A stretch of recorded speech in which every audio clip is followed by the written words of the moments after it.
Welcome to today's edition of the Blazing Grace Show with Jason Grace and Mike Janung. Blazing Grace covers blazing issues with grace-filled answers. Here are your hosts, Jason and Mike.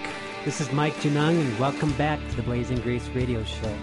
I'm here with Jason Grace, my big brother. How you doing, Jason? Hey, I'm doing well. We're back in the saddle. Can you believe it?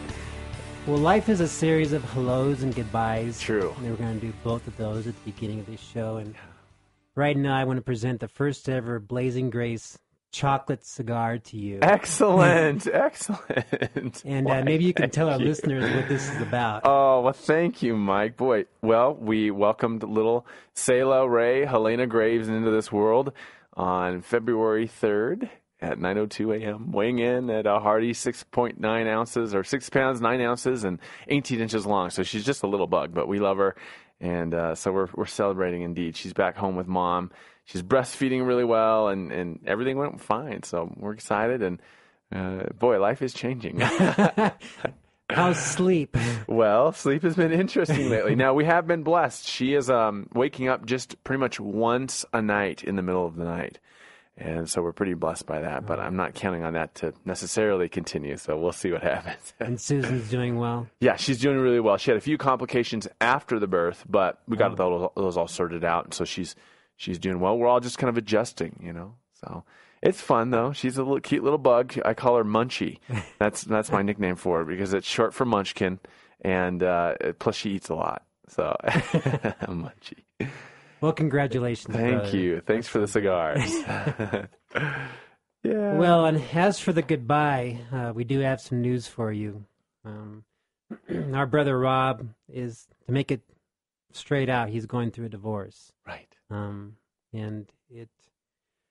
we talked to him before this show, and he gave us permission to reveal to you what's going on. Basically, some marriages don't make it from sexual addiction, and Rob's been in recovery for the last 6 years solid. He has not slipped. He has not acted out, done anything like that. But the bottom line is his wife just never recovered from his sexual addiction. Right. So now a family of five they have 3 sons, and the divorce is just really the process just beginning. So he felt like the Lord was calling him to step aside and to let it go. And so we may not ever see him back in the show again, but I would ask our listeners to please pray for them, pray for their family, because a divorce is always a horrible thing, and it really breaks my heart. Yeah, it is a heartbreaking thing. I have to just say I'm very proud of Rob and how he's handled all of this. I'm proud of him for making the decision to step down because this is something that he needed to focus on right now, getting through this process, doing it well, being there for his boys. And he's always had those priorities in place, and that's why I really respect him. I want to also implore people to not only pray for him, but don't judge him. You know, people get divorced, and that's a sad part of life. But, you know, Rob did not choose this. This is something that he, in his separation for almost 2 years, fought for that marriage. But it just wasn't going to happen from the other end. And there's nothing he can do about that. Pray for him. Certainly, Rob is still practicing and, in fact, has a huge heart for guys who are going through divorces. So if you're needing counseling, I think Rob would be an ideal fit for you wherever you are in the country or wherever you are in the world. By telephone, Rob does that all day long.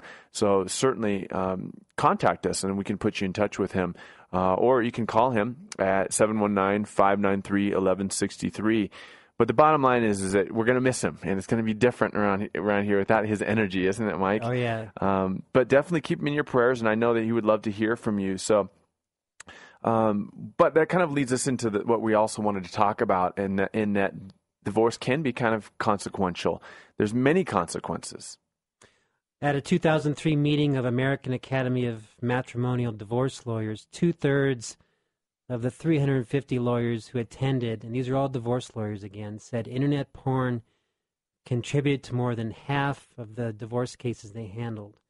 They also said that pornography had an almost non-existent role in divorce just 7 or 8 years ago. And porn is not just about one guy looking at pictures. And that's one of Satan's greatest lies, and it's a big setup. Right. What we often see in our groups is a guy comes in after his wife has caught him, his world has exploded, She may even be threatening separation and divorce. And most of us don't realize the consequences and how serious this problem is until it's too late. Right, right. I mean, it's been said that pornography and on the internet, it's like the crack cocaine for sexual addiction. Well, pornography in a marriage is like the decon rat poison for marriages. So there are consequences. They go even beyond and far-reaching beyond marriage. They affect us on a personal level. They affect us in a community level.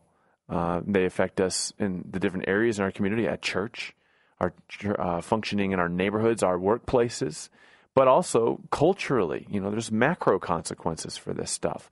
So Rob, if he were here today, folks, would be the first to say, look, I want people to make different choices than me. Because even though, his wife is not choosing to go forward,